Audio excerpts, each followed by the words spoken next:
상속하게 되고 하나님의 왕국의 백성이 됩니다. 할렐루야. 할렐루야. 주영아, 설교하기 전부터 졸면 안 된다. 이거 정말 심각한 문제. 졸리면 다 일어서 알겠지? 미안, 너무 흥분했다. 설교도 하기 전부터 조니까 내가 설교하면서 조는 건 여러분의 책임이죠. 내 책임이지만 하기 전부터 조는 건 여러분의 책임입니다. 알겠죠? 자, 두 번째, 그런데 우리의 신분의 변화뿐만 아니라 우리에게 실제 일어나는 변화가 있습니다. 그게 뭔가 하면 우리가 거룩해집니다. 우리가 의로워집니다. 우리가 진실해집니다.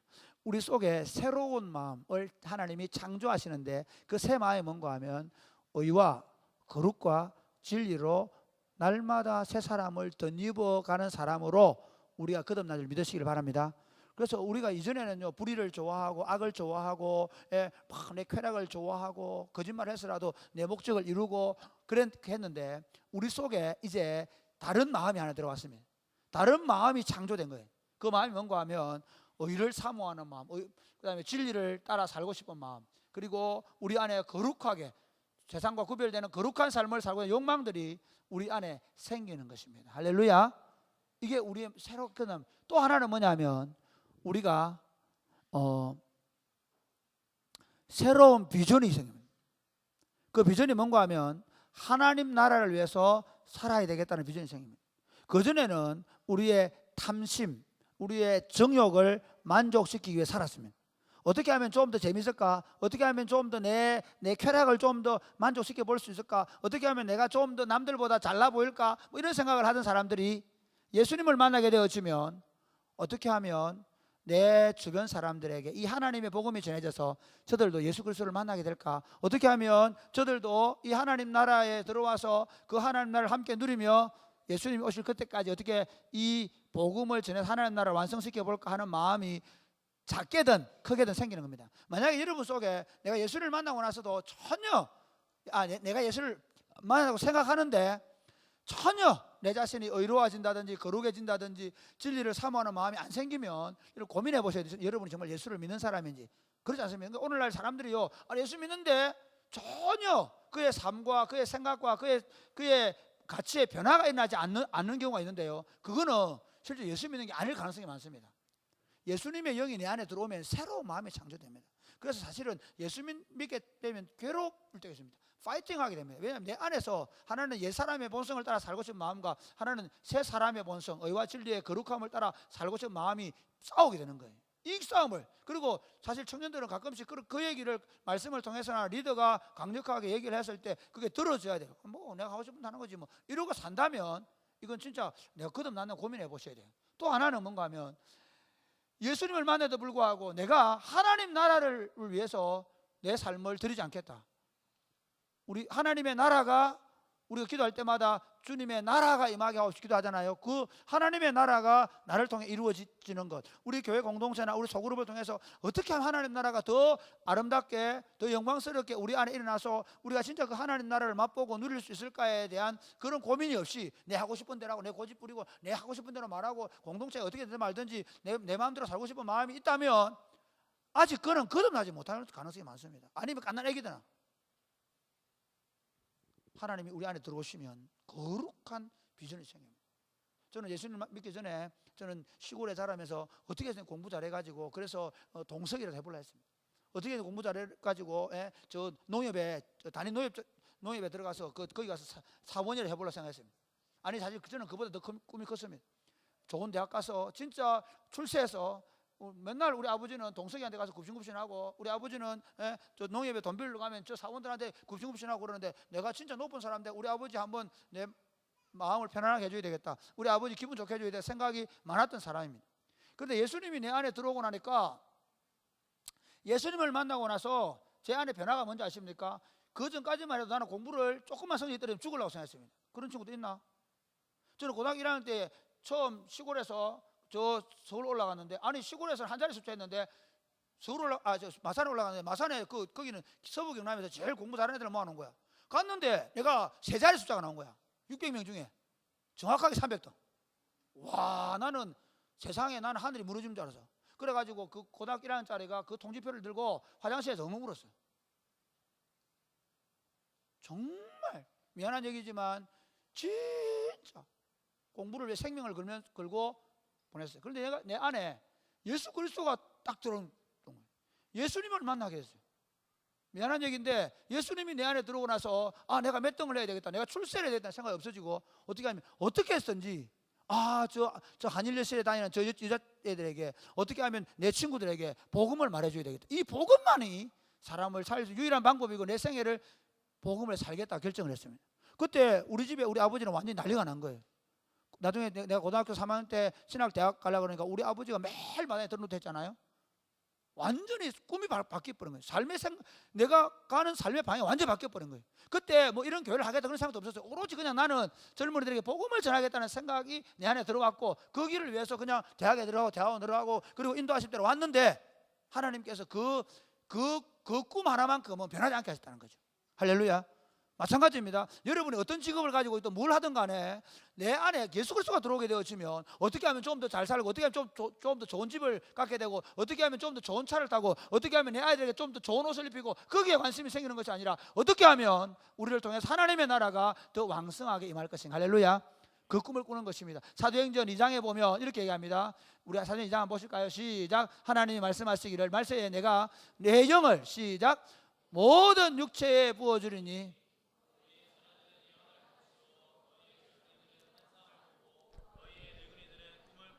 너희 자녀들은 뭐하고? 예언하고 너희 젊은이들은 환상을 보고 너희 늙은이들은 꿈을 꾼다. 이 말은 같은 말이에요. 구약시대에는 왕들이나 또는 뭐 선지자들이나 한두 사람에게 하나님의 영이 임해가지고 그들을 통해 하나님의 나라의 비전이 주어지고 그 나라를 세워갔습니다. 그런데 이제 마지막 때 예수 그리스도가 십자가에 죽으시고 부활하시고 성천하신 다음에는 하나님의 영이 이제는 모든 남자들과 모든 여자들과 모든 어른들과 모든 아이들과 모든 심지어 할아버지 할머니들에게까지도 당신의 영이 임해서 모든 사람들이 예언하고 환상을 보고 꿈을 꾼다는 말은 하나님의 나라에 대해서 얘기하게 됐다는 거예요. 하나님의 나라를 꿈꾸게 되었다는 것입니다. 할렐루야. 하나님의 교회는 하나님의 나라를 꿈꾸는 공동체입니다. 여러분 사랑이 꼽히는 교회에 들어왔다 그러면 내가 이제 교회에 들어와서 이제 열심히 기도해가지고 내가 부자가 되고 성공하고 잘 살고 있게 되었다고 생각하면 안 됩니다. 옛날에 우리 어른들이 너무 말이 빨라서 미안합니다. 일부 친구들은 맨날 우리 목사님 말은 너무 빨라가지고 못 알아듣겠다 얘기하는데 이게 참 심각한 문제가 뭐냐면요, 하나님의 나라가 우리 가운데 들어오게 되어지면 놀랍게도 우리 안에 새로운 이상이 생기는 거예요. 그래서 교회 공동체가 그 하나님 나라를 꿈꾸는 공동체가 된 겁니다. 그래서 여러분 우리 이 시대에 그러니까 하나님 나라가 완성되어지는 꿈이 있습니다. 우리가 잘 아는 요한계시록 7장 9절에 보면 같이 한번 보실까요? 시작.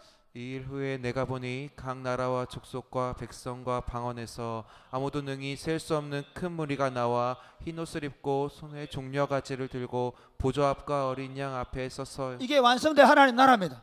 하나님 나라가 완성될 때는 뭐냐면 모든 나라와 모든 민족과 모든 족속과 모든 방언이, 이 말은 뭐냐, 모든 온 세상의 온 세대의 모든 사람들이 우리의 어린 양 대신 우리의 왕 대신 예수 그리스도를 향하여 노래하며 그 나라의 잔치, 하나님 나라의 잔치가 열릴 것이다. 우리는 그게 소망입니다. 마치 이걸 뭘 얘기하면 우리가 일제 시대에 압박을 받을 때 우리나라가 해방되기를 바랐던 것처럼 우리가 이 땅에 살지만 왕이신 하나님이 오셔서 지금 우리가 있는 이 땅은 뭐냐면요, 이 땅에는 사단의 세력들이 다 점령하고 있거든. 그곳에 우리가 하나님의 왕국으로 이렇게 조그만하게 존재하고 있단 말이에요. 이 왕국으로 존재하는 우리 공동체가 나중에는 예수님이 다시 오실 때는 역전되어지는, 모든 사단의 세력들은 결박당할 것이고 그리고 하나님의 왕국이 도래하게 될 것이다. 그러니까 모든 그리스도인들의 비전은 뭐냐면 도래할 하나님 나라에 초점이 맞춰져 있어야 됩니다. 할렐루야. 그래서 도래할 하나님 나라에 초점이 맞춰져 있기 때문에 이 땅에서 좀 더 잘 먹고 좀 더 잘 입고 번영하고 성공하는 것에 관심이 있는 것이 아니라 도래할 그 나라에서 우리가 왕노릇하게 될 것에 소망을 갖고 사는 것입니다. 그런데 그 하나님의 왕국은 완성될 그 나라를 바라보지만 그러나 그 시대마다 하나님의 나라의 어떤 비전들을 가지고 있습니다. 그 하나님의 나라의 모습을 갖추는 것입니다. 그리고 그 시대마다 그 사람들을 부르시고 그 공동체를 통해서 그 하나님 나라를 이루어가는 거예요. 오늘 본문에 나오는 창세기 37장부터 50장까지는 야곱의 족보를 가지고 어떻게 하나님께서 그 야곱의 아들들 가운데서 하나님의 나라를 이루어 가시는가를 보여주는 책이 창세기 37장부터 50장까지 내용이에요. 오늘 저는 이 본문의 말씀을 가지고 꿈꾸는 자가 오는 도다라는 제목으로 말씀을 전할 거예요. 그리고 요셉을 통하여 한번 같이 부제 생각이 안 난다. 요즘 이렇다. 시작. 요셉을 중심으로 펼쳐지는 야곱의 족보의 시작. 이게 무슨 말인가 하면 야곱의 족보를 시작하는데 요셉을 중심으로 펼쳐간다는 거예요. 야곱에게는 몇 명의 아들이 있었어요? 야곱에게는 몇 명의 아들이 있었나요? 몇 명? 야곱에게 몇 명의 아들이 있었나? 예? 아주 크게 얘기해. 야, 나는 사실 아무리 우리가 경상도지만 이 정도는 답을 해줘야 된다라고 생각합니다. 내가 제일 가끔씩 미안하고 부끄러울 때 뭐냐면 알고 있는 답도 아무도 말하지 않을 때 사람이 꼽히는 교회 애들은 다 성경에 대해서 문의 아니라는 소리를 들을 수 있단 말이야. 그러니까 자, 야곱에게 몇 명의 아들이 있다고요? 네, 이 질문에 문제를 몰라 답을 못 했죠. 천천히 묻겠습니다. 다음부터는 야곱에게 12명의 아들이 있었단 말이에요. 그 12명의 아들이 있는데 그 12명의 아들 가운데 하나님이 자신의 야곱의 족보를 요셉을 중심으로 기록해 가고 있다는 겁니다.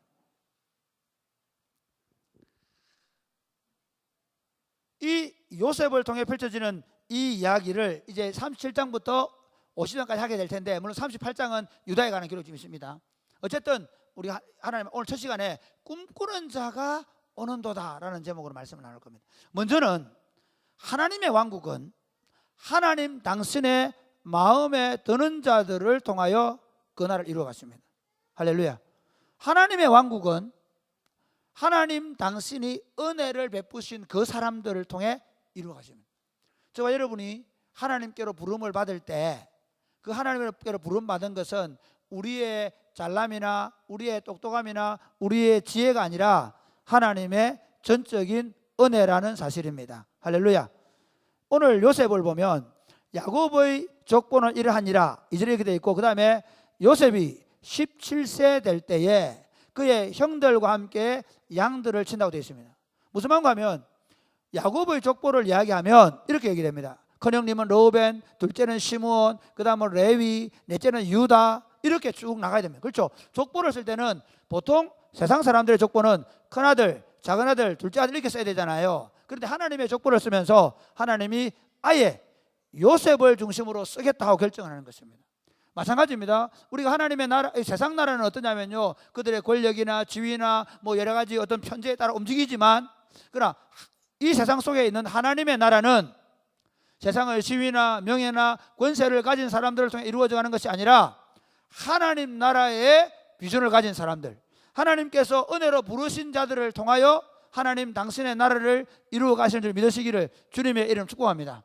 여러분, 내가 예수 믿고 하나님 나라의 백성이 되고 교회에 들어와서 함께 하나님 나라를 이루어 가는 이것이 얼마나 큰 영광이고 기쁨인지 모릅니다. 종종 어떤 사람들은 예수 믿는 거 힘들어하는 분들 계십니다. 엄마 아빠가 특별히 예수 믿어가지고 교회로 가끔씩 끌려오는 친구, 우리 교회는 거의 없습니다. 거의 없는데 어쩌다 한 명 있는 친구도 있습니다. 혹시 또 이런 친구도 있어요. 엄마 아빠가 저 목사님이나 장로님이 돼가지고 저 멀리서 어쩔 수 없이 목사님한테 면이 있어가지고 보내놔가지고 교회 안 나오면 목사님이 전화할까 싶어서 교회 오는 친구들이 있을 수는 있습니다. 그러나 여러분, 정말 하나님 나라 가치를 알게 되어지면 그것이 얼마나 어리석고 바보 같은 일인지 모릅니다. 사랑하는 여러분, 한번 생각해 보십시오. 내가 요즘에 뭐 영국도 그렇고 일본도 그렇고, 물론 이게 뭐 왕족이 좋다는 얘기는 아니지만 그래도 세상에 로얄 패밀리라고 한번 생각해 보십시오. 내가 영국의 여왕의 아들이라고 한번 생각해 보십시오. 그 정도가 아니고 우리가 선택된 건 뭐냐면 하늘 왕국의 아들 딸들로 우리가 선택된 줄 믿으시기를 바랍니다. 그리고 우리를 통해서 하늘 왕국을 세워 가시는 것입니다. 아멘. 진짜 오늘 왜 이래? 할렐루야. 하늘 왕국을 세워가는 거 얘기하면 아멘 좀 하세요. 아멘. 그래야 빨리 설교를 마친다. 오늘 빨리 마치려 했단 말이야. 그래서 오늘 설경도 안 읽고 그냥 쭉 합니다. 그냥.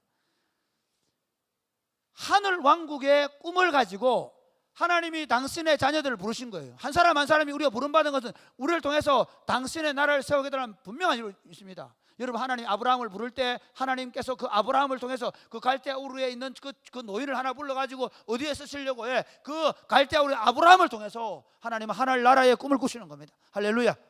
하나님께서는 예수 그리스도를 통해서 12명의 제자들을 부르시는데 그 갈릴리 어부들, 그 다음에 그 시대에 역적인 세리하는 사람들, 그 다음에 그 시대에서 사실은 마치 그 비주류 있는 사람들, 그들을 제자로 삼으십니다. 놀랍게도 그들을 하나님의 왕국의 12기둥처럼 그들을 하나님의 나라에 요긴하게 사용한 줄 믿으시기를 바랍니다. 그들을 통해서만 사용하시면, 그처럼 우리를 잘난 것도 없고 똑똑한 것도 없고 뭐 대단한 것도 없는 우리를 하나님의 왕국에 부르셔서 우리를 통해서 위대한 하나님의 왕국을 세워 가시기로 작정하신 것 감사하시기를 주님의 이름 축복합니다. 미안하지만 너가 몰라서 그렇지. 무슨 말인가 하면 한번 생각해 보십시오. 지금 우리가 뭘 모릅니다. 지금은 우리가 뭘 몰라가지고 교회 오는 게 힘들기도 하고 방과후 학교하고 뭐 주님을 위해 섬기다 이러면 좀 힘들 수 있습니다. 근데 자 보십시오. 나중에 우리가 주님 앞에 딱 서게 되었을 때, 그 나라가 완성되었을 때 없다면 몰라. 그게 이제 믿음이 없는 거죠. 안 믿는 거예요. 그러니까 여러분이 믿는다면, 우리가 사도행전에 고백하잖아요. 저리로서 산자와 죽은 자를 심판하러 오시리라 믿잖아요. 그게 마지막 고백이잖아요. 그 고백이 이루어질 때 예수 그리스도가 왕으로 등극했는데 그때 이거였구나. 이 놀라운 비밀을 위하여 나를 당신의 교회에 부르시고 당신의 교회의 한 모퉁이에서 섬기게 하셨구나. 분명히 그때는 놀라게 될 거예요. 그런데 이 하나님께서 부르신 자들에게 하나님 요구하는 게 뭔지 압니까? 신실함입니다. 할렐루야. 하나님의 왕국은 하나님께서 세우신 자들을 통해서, 하나님 부르신 자들을 통해서, 하나님 택하신 자들을 통해서 은혜로 부름을 받은 자를 통해 세워지는데, 놀랍게도 그 하나님 나라의 부름을 받은 종들에게 요구되는 게 뭐냐면 신실함이에요. 여러분, 하나님의 백성의 하나님의 왕국의 부름을 받고도 신실하지 않을 수 있습니다. 하나님의 왕국에 오히려 걸림이 될 수 있습니다. 아나니아 사피라 같은 경우는 교회에 성령이 임하고 하나님의 나라가 왕성하게 나타났고 심지어 교회에 들어와서 아주 중요한 역할을 하고 있음에도 불구하고 그들이 더 중요한 사람들로부터 더 칭송받기 위해서 자기가 밭을 팔아서 전부를 바치겠다 해놔놓고 거짓말로 다 팔았다고 절반만 바쳐가지고 하나님의 교회에 찬물을 끼얹습니다. 여러분, 삼손은요, 위대한 하나님의, 사실은 하나님께서 삼손을 통해서, 사사로 불렀잖아요. 삼손을 통해서 이스라엘을 치리하십니다. 이스라엘을 재판하십니다. 이스라엘을 다스리는 사사입니다. 그런데 그 삼손이 젊었을 때부터 뭐하고 성적인 정욕에 걸려서 늘 끌려 다니다가 보니까 이스라엘 나라가 평안한 나라가 없어. 그래서 삼손이 다스릴 때 그 땅에 평화가 없어. 나중에 블레셋을 죽으면서 물리치긴 하지만 그때가 평화가 있었다고 성경에 기록하지 않습니다. 그러니까 여러분 아셔야 됩니다. 분명히 하나님이 택정하심을 받은 건 자랑스러운 일입니다. 그런데 그 택정하심에 반응하는 것은 그 반응을 어떻게 하느냐에 따라 그 왕국의 번영과 그 왕국의 아름다움과 그 왕국의 영광이 드러날 수 있습니다. 여러분 한번 생각해보세요. 목사로 부름을 받고 한 교회를 섬기지만 그러나 그 목사가 신실하지 못하고 그 말씀 안에 신실하지 못한다면 그 교회 공동체가 말씀 앞에 신실할 수가 없는 겁니다. 그러면 하나님의 나라로 부름을 받지만 사실은 하나님께서 얼마나 마음 아파하시겠습니까? 그렇지 않습니까? 마찬가지입니다. 여러분이 목자로 부름을 받고 여러분이 뭐 교사로 부름을 받고, 여러분 중요합니다. 목자로 부름을 받고 교사로 부름을 어떤 내가 한 영혼을 맡고 있다. 여러분 한 영혼이 천하보다 귀한 줄 믿으시기를 주님의 이름을 축복합니다. 오늘날 교회가요 막 자꾸 많이 모여들다 보니까 어떤 일이 벌냐면 뭐 두서너 명 이거 내가 맡고 있는 목장 식구들, 내가 맡고 있는 뭐 애 하나, 아닙니다. 그렇지 않습니다. 여러분 한번 보십시오. 다윗은 양치기 목동할 때 사자나 곰이 달라들어가지고 자기 아버지의 양떼를 빼앗아갑니다. 자기 아버지 양떼인데, 만약에 내가 어디 남 밑에 있으면 몰라도 자기 아버지 양떼인데 예를 들어서 사자가 달라들어가지고 꽉 물었단 말이야. 그런데 사자가 물라고 꽉 뜨는데 무서워. 한 마리 잡아가 그러고 있으면 되잖아. 그리고 아버지한테 아버지 사자가 와서요 저걸 보내서요. 그러면 아버지 뭐라 하겠어요? 잘했다 괜찮다 막 이렇게 할 거 아닙니까? 안 그럴 거예요.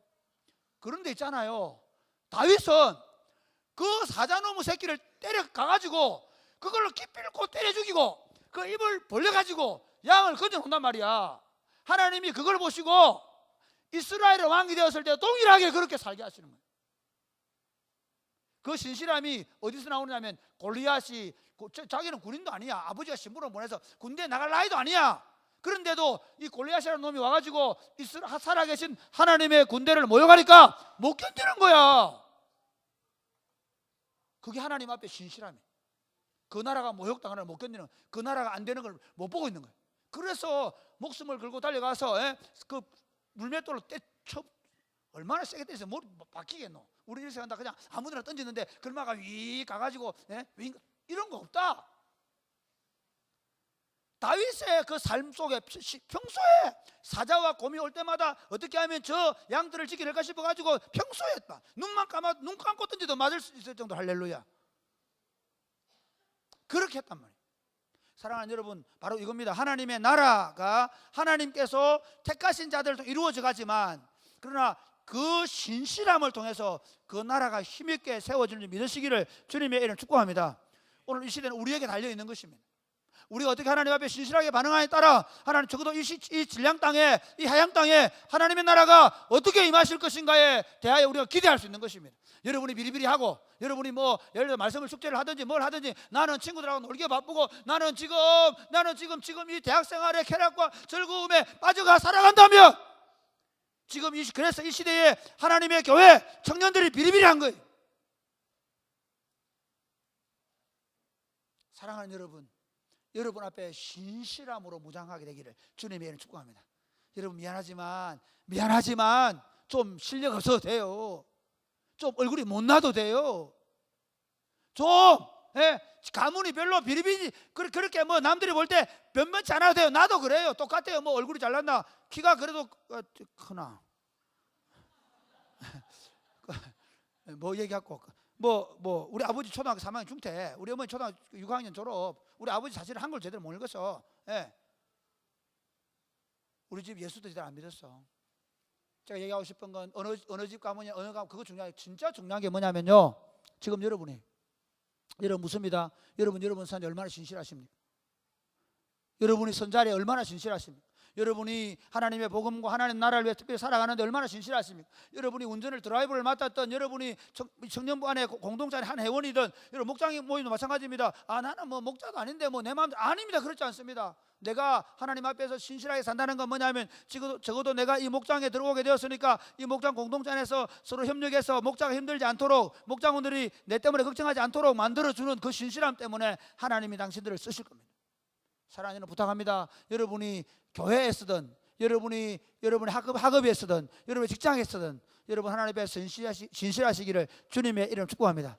예수님의 이름이 뭔지 아십니까? 아멘이요 신실한 분입니다. 아멘이요 충성되다는 말은, 성경에 충성되다로 번역되는 그 말은 거의 대부분이 신실함으로 번역하면 딱 맞습니다.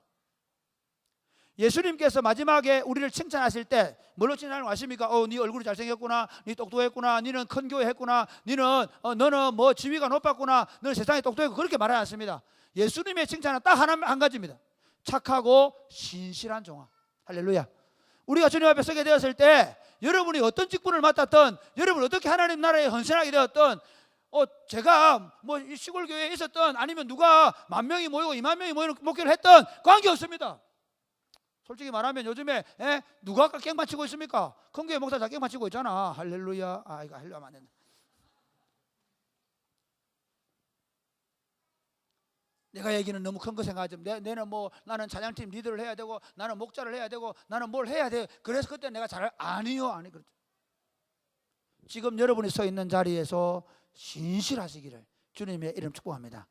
그렇게 하나님 앞에서 신실할 때 하나님께서 그에게 분명하고 확실한 꿈을 주는 줄 믿으시기를 바랍니다. 그리고 하나님은 그 꿈을 가진 자를 통해 하나님 나라를 이루어 가십니다. 요셉이 그 형님들과 함께 양을 치는데요, 누구하고 양을 치는가 하면 레아의 아들하고 양을 치는 게 아니라 빌하와 실바의 아들하고 양을 칩니다. 왜 그럴까요? 레아의 아들하고 양을 치면 자기 아버지가 레아를 별로 안 좋아하잖아요. 그러면 형님들이 요셉을 싫어할까 싶어서 아버지가 일부러 빌하와 실바의 아들들에게 양을 맡긴 거야. 그러면 어떻게 해야 되노? 알아서 기야지, 지가 동생인데. 그렇잖아. 형님들이 뭐 예를 들어서 양 한 마리 잡아먹자 그러면 그래, 지가 먼저 잡아가지고 형님 뭐 먹으십시오. 내가 책임지겠습니다. 아버님 오고 있는지 보고 있겠습니다. 이래야 되잖아. 아이가 안 그러나?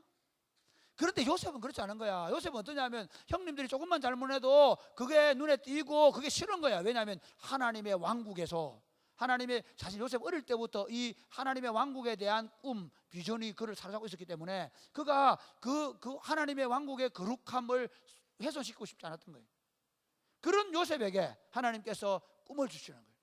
어느 날 밤에 꿈을 꾸는데 어떤 꿈을 꾸냐면 곡식단을 베가지고 그 곡식단을 모으는데 아니 자기가 세워놓은 단은 딱 일어서 있고 다른 형님들이 세운 곡식단이 자기가 세운 곡식단이 절을 하는 거예요. 그리고 또 꿈을 꾸는데 아니 해와 달과 별들이 자기를 향하여 절을 하는 거야. 그 꿈을 꾸고 요셉이 이야기한단 말이에요. 왜 얘기할까? 우리는요 이 성경을 보면서 많은 사람들이 요셉이 철이 없어가 아버지한테 고자질하고 다니고 꿈꾼 거 얘기하고 다니고 이렇게 얘기는 아닙니다. 그렇게 성경을 볼 수가 없습니다. 왜냐하면요 요셉의 삶은 하나님의 말씀을 붙잡고 그 말씀 앞에서 신실하게 살아가는 삶이었습니다. 어릴 때부터 그가 하나님이 말씀하시는 사실 알았던 겁니다. 그러니까 형님들이 자기를 미워할 줄 알면서도 그 말을 선포하는 겁니다. 그러니까 요셉이 꿈꾸면 요셉 자신이 이 꿈이 개꿈이 아닌 사람 알았습니다. 왜냐하면요 나중에 보면 술 받던 가난장과 떡 받은 자의 꿈을 꾸었을 때 이것은 하나님께서 주셨다고 얘기하잖아요. 그러니까 요셉은 꿈을 분별할 줄 압니다. 이해가 되십니까? 요셉은 이 꿈이 하나님께로 본 줄 압니다. 그 다음에 야곱에게 이야기를 하니까 야곱이 해와 달과 별들이 나한테 절하더라. 그러니까 막 동생 그 아들을 뭐라 합니다. 야 이놈아 네가 형님들 죽어진단 말이가 뭐라 해놔놓고 그 다음에 뭐라 하냐면요 그 마음에 두었다고 합니다. 그 뭐냐면 야곱은 이미 바단 아람으로 갈 때 베델에서 하나님의 나라에 대한 꿈을 꿨지 않습니까? 그 꿈을 꾸었기 때문에 아는 겁니다. 마치 엘리가 사무엘이 꿈을 꾸고 하나님의 부르심을 듣고 누가 부른지 몰라 할 때 엘리가 나중에는 하나님이 너를 부른다라고 말한 것처럼 지금 야곱이 꾸는 꿈은 요셉이 꾸는 꿈은 야곱이 아는 것입니다. 이건 하나님의 꿈이라는 겁니다. 그것도 요셉이 인지하고 있는 것이죠. 사랑하는 여러분, 우리가 하나님의 그때는 꿈으로 말했지만 그러나 지금 우리의 꿈이 무엇입니까? 지금 우리에게 주신 꿈이 무엇입니까? 제가 먼저 말씀드린 대로 우리의 꿈은요 너희는 온천하에 다니며 만민에게 복음을 전파하라. 할렐루야. 우리의 꿈입니다. 이 천국 복음이 모든 민족들에게 정언되기 위하여 온 세상에 전파되리니 그제야 끝이 오리라. 할렐루야. 이게 우리 꿈입니다. 우리 꿈이 뭐냐면 온 세상에 모든 민족들이 예수 그리스도의 복음을 듣고 하나님의 나라가 임하는 그것이 우리가 가지고 있는 교회가 가지고 있는 전 세대와 전 민족과 전 나라에 가지고 있는 모든 교회가 꾸는 꿈인 줄로 믿으시기를 바랍니다. 아멘 소리 작다 그래야지. 좀 크게 해주라. 나 죽겠다. 여러분이 아멘 크게 해줘야 내가 힘을 내지. 누가 아멘 크게 해주면 고맙다. 그렇지. 성천아 고맙다. 아니 웃을 일이 아니야. 좀 해줘. 나도 힘들어. 봐. 그런데 그러나 그 꿈이 완성될 때까지는 여러 단계의 과정이 있단 말이에요. 예를 들면 보세요. 하나님 나라의 꿈을 가지고 가는데 그 지역 공동체에 또는 그 시대 속에 하나님의 나라가 이루어지는 것에 대하여 하나님이 구체적으로 말씀하시고 그걸 이루신다는 거예요. 예를 들면 교회가 타락했을 때 말틴 루터나 깔벤 같은 사람이나 쩌빙걸리 같은 사람들은 그 시대 속에서 하나님 나라의 꿈을 가지고 하나님의 말씀을 선포하고 그리고 그 지역 공동체 안에서 또는 그 유럽 사회에서 하나님의 나라를 새롭게 했던 역사를 이루어가지 않습니까? 마찬가지로 사랑이 꼽히는 교회는 이 시대 속에서 우리가 하나님의 꿈을 꾸는 줄 믿으시기를 주님의 이름으로 축복합니다. 우리가 이 진량 땅에 어떻게 하나님 나라를 세워갈 것인가를 고민하셔야 됩니다.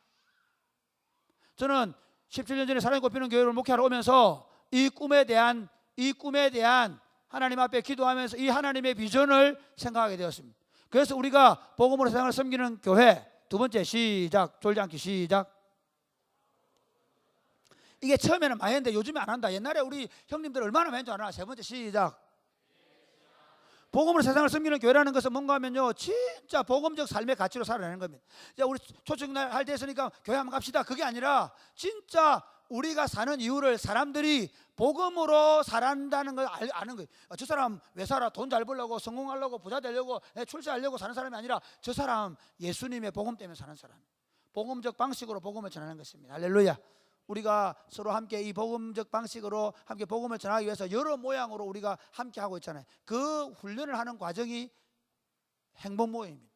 어떤 친구들은 토익 모임 토익반, 어떤 친구들은 뭐 비즈 만드는 거, 어떤 친구들은 또 뭐 영화 보기, 어떤 친구는 카페 투어, 뭐 온갖 여러분 모습을 했잖아요. 그러나 여러분 그 모습 속에서 우리가 가지고 있는 복음적 요소가 들어가야 합니다. 이거 귀고리 만드는 친구들은 내만 이거 다 하고 다니면 이거 하고 저거 이런 게 아니라 만들어서 어떻게 해요? 그걸로 다른 친구들에게 나누어 주는 거죠. 우리 청년 3부, 청년 1부하고 지금 우리 서은성, 류재한 집사님 목장은 토요일마다 축구를 합니다. 저는 이 모임에 청년 2부 친구들이 절대로 들어오지 마시기를 바랍니다. 왜냐하면 여러분이 배준이나 이 친구들이 들어와서 막 하면 내가 그렇지 않아도 내가 지금 죽을 지경이다. 편태강 때문에. 편태강, 정성민 친구들은 진짜 너무 빠르다. 예. 그리고 특별히 정성민 발러가 빼는 거 이거 하지 마라 제발 좀. 은비야 좀 뭐라 해라 좀.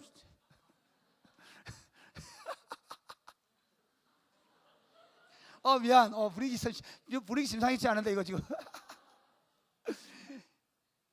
내가 정말 이 모임 너무 좋아하게 됐어요. 왜냐면요, 여기 보니까 평소에 축구장에 주일날 안 오던 광진이 오빠, 뭐 또 누구 저 서지철 집사님, 진짜 축구와 아무 관련 없다고 생각했던,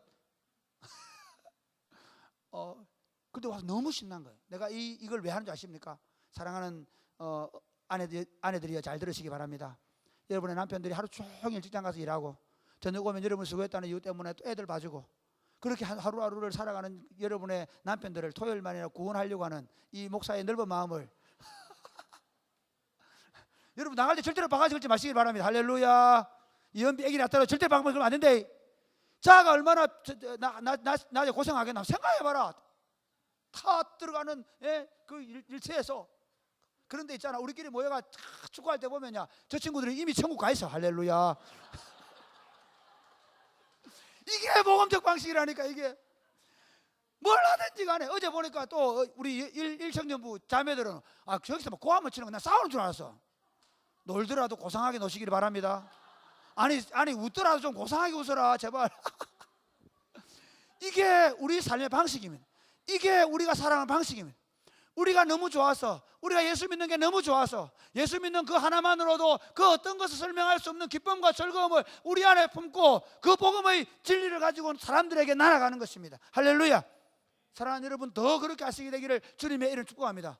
이 속에 어떤 이해관계도 없이 오로지 예수 믿는 하나 때문에 축구공을 하나 갖다 주든, 우리가 오늘 또 리더들끼리 돼지고기를 삼겹살을 먹다 라면을 끓여 먹든지 자매들끼리 모여서 뭘 하든지 간에 정말 우리 속에 복음적 방식으로 이게 하나님 날 누리는 것입니다.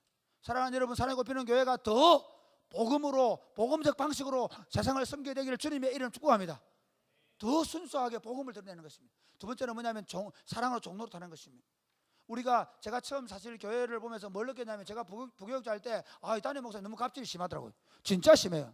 지금 내가 하는 갑질도 아닙니다. 내가 축구할 때 좀 공 좀 피해달라는 그런 갑질도 아닙니다. 사실은 우리가 옛날에 심지어 어느 정도냐면요, 테니스 치다가 이게 만약에 2대2인데 그 다음에 50, 40 되잖아. 그게 무슨 말이냐면 60 되면 한 세트 지는 거거든. 그러면 그 순간 잔뜩 긴장을 합니다. 왜냐하면 우리가 이기고 있는 상황 속에서는 아주 아슬아슬하게 네트를 향해 공을 딱 갖다 꽂아가지고 아쉽게 공이 네트를 못 넘어가게 만드는, 이래 해라는 얘기 아닙니다. 그렇게 해서 반드시 담임 목사님이 이기게 만들어주는 이런 테니스 했단 말이야. 그런 모습을 볼 수가 없어. 우리 교회는 볼 수가 없다니까. 잘하는 거죠. 왜냐하면요, 제가 본 게 뭐냐면 지금까지 교회 공동체 안에서 여전히 힘 있는 자가 갑질하는 거예요. 여전히 세상적인 성공과 번영을 가지고 갑질하려고 하고, 심지어 교회 안에서 주신 섬기라고 주신 직분이 오히려 더 힘을 가지게 되는 그런 교회를 너무 많이 봤단 말이에요. 사랑이 꼽히는 교회를 우리가 세우면서 우리 모두가 종의 마음을 가지고 섬기게 되기를 주님의 이름으로 축복합니다. 먼저 된 자가 종이 되려고 하는, 사실 제가 요즘 금요 기도에 참 사람들이 많이 와서 은혜를 받는 게 아니고요, 진짜 우리 부목사님들이 강사님들이 설교하고 너무 은혜를 받습니다. 왜냐하면 이분들이 저보다 더 하나님 나라를 더 탁월하게 이해하고 있다는 사실이 너무 눈에 보여요.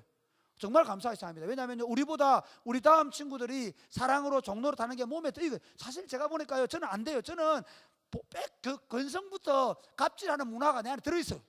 나도 모르게 내 말이 좀 안 믿기는 거 싶으면 나도 모르게 좀 살짝 기분이 나빠지려고 하는 게 실제로 내 안에 있어요. 그런데 여러분 보면요, 정말 놀라운 게 우리 뭐 서은정 집사나 김홍문 집사 보면 진짜 막 하세가 확 밀고 이래도 시르고 일러. 나는 진짜 감동. 하세훈 잘 들어라. 진짜 아니 나는 이게 하나님 나라의 모습이에요. 우리 안에는 누구도 사실은 그리스도 안에서 먼저 된 자들이 종이 되는 공동체에 대한 꿈을 가지고 우리가 가고 있는 줄 믿으시기를 바랍니다. 더 그렇게 될 수 있게 되기를 주님의 이름으로 축복합니다.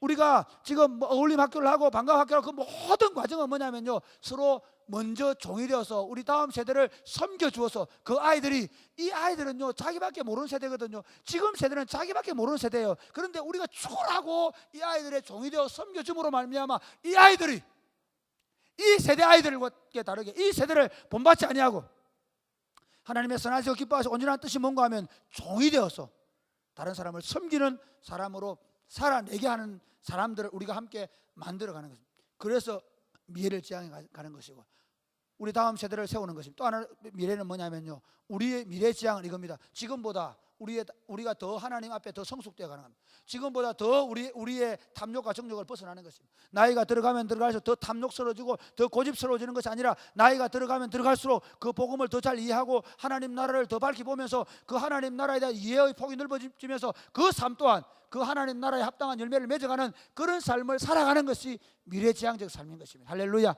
사랑이 꼽히는 교회가 그런 교회를 세워가기를 주님의 축복합니다. 그 공동체를 우리가 함께 세우기 위하여 우리가 자기의 욕심, 자기의 탐욕, 자기의 마음을 따라 사는 것이 아니라 우리가 하나님 나라를 더 밝히 보고 더 잘 이해하면서 그 나라를 세워가게 되기를 주님의 이름 축복합니다. 그런데 여러분 그렇게 살려고 하면 사실은 이 시대 속에서는 어려움을 당할 수밖에 없습니다.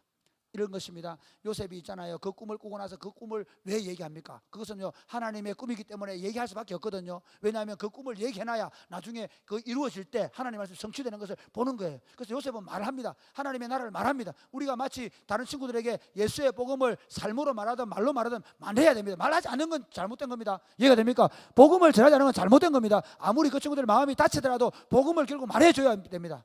왜냐하면 복음 안에는 구원과 심판의 예수 믿으면 구원받고 예수 안 믿으면 심판받는 소리 들어있잖아요. 그러니까 그렇기 때문에 우리가 위험이 있지만 전해야 합니다. 그럴 때 무슨 문제가 생각나면요, 요셉이 이 이야기를 하니까 형님들이 미워했는데 아버지가 편해서 더 미워하게 되고, 그리고 첫 번째 꿈 얘기하니까 더 미워하게 되고, 두 번째 꿈 얘기하고 완전히 죽이려고 달라던 거예요. 그래서 세겜에 가 있는 형님들 찾아서 요셉이 왔는데 세겜이 없으니까 도단으로 가게 되잖아요. 도단으로 갔는데 오니까 형들이 말하는, 야! 꿈꾸는 놈이 온다. 꿈꾸는 자가 오다. 이 말은 우리 그들 형들의 표현은 꿈꾸는 놈 오네. 저놈 죽여서 저놈 없애버리고 하나님의 꿈이 어떻게 되는지 한번 보자. 그렇게 해서 죽이려고 합니다. 그때 르우벤이 이렇게 얘기하죠. 야야, 뭐 우리가 죽여서 좋을 게 뭐냐. 그래가지고 오히려 저 웅덩이에 물 웅덩이에 넣자 합니다. 왜냐하면 르우벤 생각에는 물 없는 웅덩이에 놔놨다가 꺼내 돌려보내려고 합니다. 그런데 형님들은 어차피 죽일 거 뭐 물 없는 웅덩이에 놔놔도 죽는 겁니다. 그렇죠. 그래서 거기 넣었습니다. 그런데 르우벤 생각에, 르우벤은 아마 이제 형제들이 큰아들로서 아버지에 대한 마음을 알기 때문에 돌려보낼 생각이었는데 나중에 어떻게 되는가 하면 결국에는 형님 없을 때 팔아버리죠. 르우벤 없을 때 팔아버립니다. 유다도 또 그런 마음이 있었어요. 유다도 사실 그래서 하나님께 좀 사랑을 받는데요, 유다도 우리가 형제들 피 흘려서 뭐 하겠냐, 그냥 팔자, 죽이지 말자. 그래서 유다가 요셉을 팔자고 제안하고 형님들이 미디안 대상에게 팔아버립니다. 그리고 형님한테, 아버지한테 뭐라고 하느냐면 짐승이 찢어 주겠다고 그 옷을 가지고 가서 보여주죠. 그래서 야곱이 어떻게 하냐면 그 아들의 옷을 부여잡고 웁니다. 차라리 나도 죽여줘. 음부로 내려가. 그 말은 나도 죽고 싶다. 대선 통곡을 합니다. 그 장면이 나오죠. 사랑하는 여러분, 우리가요 하나님의 꿈을 가지고 산다는 게, 우리가 하나님의 나라를 꿈꾸며 산다는 게 쉬운 일이 아닙니다. 쉬운 일이 아닙니다. 이 세상하고 너무 안 맞습니다. 적어도 이 세상 사람들 너무 안 맞습니다. 바보들 멍청이 소리 들을 수밖에 없습니다. 여러분 한번 생각해 보십시오. 바보 멍청이 소리 듣기 딱 좋습니다. 하나님 나라를 꿈꾸고 산다는 게, 세상은 더 큰 사람, 더 많은 물질, 더 힘 있는 사람이 되라고 얘기하는데 우리는 그렇게 살지 않으려고 합니다. 뿐만 아니라 여러분 오늘날 교회가 서로 더 높은 자리를 차지하려고 더 힘있는 사람이 되려고 하다 보니까 교회 안에서 다툼과 갈등과 분열이 일어나서 더 이상 교회의 탐욕과 성적인 타락이 교회 안에 드러나서 더 이상 복음 전도가 되지 않는 것이 실제 상황입니다. 오늘날 젊은이들 한번 볼까요? 오늘날 젊은이들은 좀 더 좋은 자리에 들어가서 좀 더 많은 물질을 쌓아서 그래서 한번 결혼해보겠다는 생각 때문에 결혼을 하지 않습니다. 결혼이 30대가 되고 40대가 돼도 물론 우리 교회는 예외지만 20대 미혼을 찌를 찾아볼 수가 없어요. 20대 후반에. 빨리 연애하시기 바랍니다. 늦습니다. 여러분 망설이고 있는 사이에 지금 이미 빨리 끝내라고 장모사 얘기하고 있습니다. 빨리 끝내겠습니다. 예. 하나님 나라가 우리를 통해서 이루어져 가는데 이 세상의 논리와는 맞지 않습니다. 그럼에도 불구하고 우리가 하나님 나라를 힘있게 세워갈 수 있게 되기를 주님의 이름 축복합니다. 여러분 여기 보면요, 야곱이 슬피 울면서 막 고통하고 있을 때 재밌는 건 뭐냐면 36절에 보면 요셉이 팔려서 보디발의 집에 들어가고 얘기합니다. 자 보세요. 한쪽에서는 막 이제 야곱이 죽었다고, 요셉이 죽었다고, 야곱이 막 자기도 죽겠다고, 나도 죽었으면 좋겠다고 막 땅을 치며 통곡하는 게 나옵니다. 그런데 한쪽에서는 이제 요셉이 애굽으로 내려가서 보디발의 집에 들어간 얘기 나옵니다. 자 여기서 이제 결론입니다. 사랑하는 여러분, 우리 생각에는 하나님 나라 안 되는 것 같죠? 여러분 우리가 만약에 내가 어디 가서 어느 집에 하나님 나라를 알고 하는데 박해를 받고 어려움을 당하고 안 될 것 같죠? 에이씨 안 하겠다 그런 생각이 듭니다. 저도 여기 왔을 때 그런 생각이 뭐 안 하겠다는 얘기 안 들었지만 참 어려웠습니다. 많이 어려웠습니다. 5명 청년들 데려같이 사회 가기가 쉽지 않았습니다. 데려다 놓으면 도망가고 데려다 놓으면 도망가고 쉽지 않았습니다. 그러니까 여러분 지금도 그러면 제 안에 확신이 있느냐? 그렇지 않습니다. 너무 어렵습니다. 이 청년들을 세워간다는 게 쉬운 일 아닙니다. 그럼에도 불구하고 아십시오. 이제부터 역사는요 이 팔레스틴 땅에서 이루어지는 게 아니라 적어도 지금부터는 애굽 땅에서 400년 동안 하나님의 왕국을 이루어 가시면 그 일을 위해서 요셉이 처음 마중물로 쓰임을 받습니다. 하나님의 나라는 절대로 흔들리지 않습니다. 하나님의 나라는 절대로 망하지 않습니다. 사랑하는 여러분, 여러분의 지금 상황 속에서 아무리 어렵고 힘들고 답답하고 괴로운 일이 있다 할지라도 여러분 목장을 붙잡고 한 명도 없고 여러분이 하나님의 나라를 봉사하는 일이 별로 의미가 없는 것 같아 보인다 할지라도 그 일을 위해서 충성하십시오. 신실하십시오. 여러분을 통해서 하나님의 나라 역사는 여전히 계속해서 쓰여져 가게 될 줄 믿으시기를 주님의 이름 축복합니다. 혹시 서울에서 안 쓰이면 여기 쓰일 겁니다. 예, 다른 큰 교회들 안 되면 여기서 할 거라 생각하십시오. 아니 꼭 그렇게 내가 우리 교회 한다 그 말 하는 건 아닙니다. 적어도 우리가 그런 마음을 먹고 있으면 하나님이 우리를 포기하지 않았으면 우리를 통해 위대한 하나님의 역사는 계속해서 쓰여져 갈 것입니다. 저와 여러분이 그 아름다운 역사를 써가는 주인공들 되시기를 주님의 이름으로 축복합니다. 제가 기도가 마치겠습니다. 하나님 아버지 감사합니다. 우리를 통해 하나님의 위대한 나라가 계속